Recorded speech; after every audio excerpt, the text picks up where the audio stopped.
ಈ ವಿಜುವಲ್ ಅನ್ನ ಒಂದ್ಸಲ ನೋಡಿ. ಯಾವುದೋ ಬೈಕ್ ಡೀಲರ್ಸ್ ಶಾಪ್ ಇರಬೇಕು ಅಂತ ಅನ್ಸಿದ್ರೆ ತಪ್ಪೇನಿಲ್ಲ. ಅಲ್ಲಿರೋ ಬೈಕ್ಗಳು ಒಂದೆರಡಲ್ಲ, ಬೇರೆ ಬೇರೆ ಕಂಪನಿಯ ಥರಾವಾರಿ ಬೈಕ್ಗಳು. ಚೋರಿಗಾಗಿ ಚೋರಿ, ಹುಡುಗಿನ ಊರೂರು ಸುತ್ತಿಸೋ ಹುಚ್ಚು, ಒಂದ್ಸಲ ಮುಟ್ಟಿದ ಬೈಕ್ಗೆ ಮತ್ತೆ ಹತ್ತಲ್ವಂತೆ.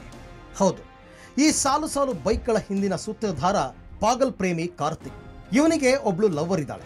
ಆಕೆಯನ್ನ ಊರೂರು ಸುತ್ತಿಸಬೇಕು ಅನ್ನೋದೇ ಇವನ ಆಸೆಯಂತೆ.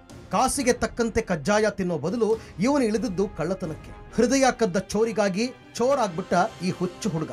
ಪಾರ್ಕಿಂಗ್ ಲಾಟ್ ನಲ್ಲಿ ನಿಲ್ಲಿಸ್ತಾ ಇದ್ದ ಬೈಕ್ಗಳನ್ನ ಸೈಲೆಂಟ್ ಆಗಿ ಎಗರಿಸ್ತಾ ಇದ್ದ. ಅದು ವಾರಕ್ಕೊಂದರಂತೆ. ವಿಚಿತ್ರ ಅಂದ್ರೆ ಒಂದ್ಸಲ ಕೂರಿಸ್ಕೊಂಡು ರೌಂಡ್ ಹೊಡೆದ ಬೈಕ್ನಲ್ಲಿ ಈ ಜೋಡಿ ಮತ್ತೆ ಹತ್ತನೇ ಇರಲಿಲ್ವಂತೆ.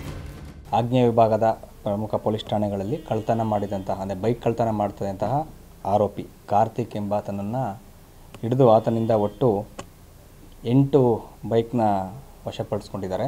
ಇವನ ಪರ್ಸ್ನಲ್ ಕೆಲಸಕ್ಕೋಸ್ಕರ ಏನೋ ಒಂದು ಪರ್ಸ್ನಲ್ ಅದೊಂದು ಕಮಿಟ್ಮೆಂಟ್ ಇರ್ತದೆ, ಅದು ಮತ್ತು ಐಷಾರಾಮಿ ಜೀವನ ಮಾಡಲಿಕ್ಕೋಸ್ಕರ ಈ ಬೈಕ್ಗಳನ್ನ ಕಳ್ತನ ಮಾಡಿ ಹೆಚ್ಚಿನದಾಗಿ ಪಲ್ಸರ್ ಬೈಕ್ನ ಮಾಡ್ತಾಯಿದ್ದ ಇವನು. ಮಾಡಿಕೊಂಡು ಆ ಬೈಕ್ನ ಉಪಯೋಗಿಸ್ಕೊಂಡು ಓಡಾಡುವಂಥದ್ದು, ಎರಡನೇದಾಗಿ ಮಾರಿ ಅದರಿಂದ ಬರುವಂಥ ಹಣದಲ್ಲಿ ಅಲ್ಲಿ ಇಲ್ಲಿ ಹೋಗಿ ಮೋಜು ಮಸ್ತಿ ಮಾಡುವಂಥದ್ದು, ಇದಕ್ಕೋಸ್ಕರ ಅವನು ಉಪಯೋಗಿಸ್ತಾ ಇದ್ದ. ಪ್ರೀತಿ ಕುರುಡು ಅನ್ನೋ ಗಾದೆ ಹುಟ್ಕೊಂಡಿದ್ದು ಇಂಥವ್ರನ್ನ ನೋಡಿನೇ ಇರಬೇಕು. ಕಾದಲ್ಗೆ ಬಿದ್ದ ಈತ ಈಗ ಕಂಬಿ ಎಣಿಸ್ತಾ ಇದ್ದಾನೆ.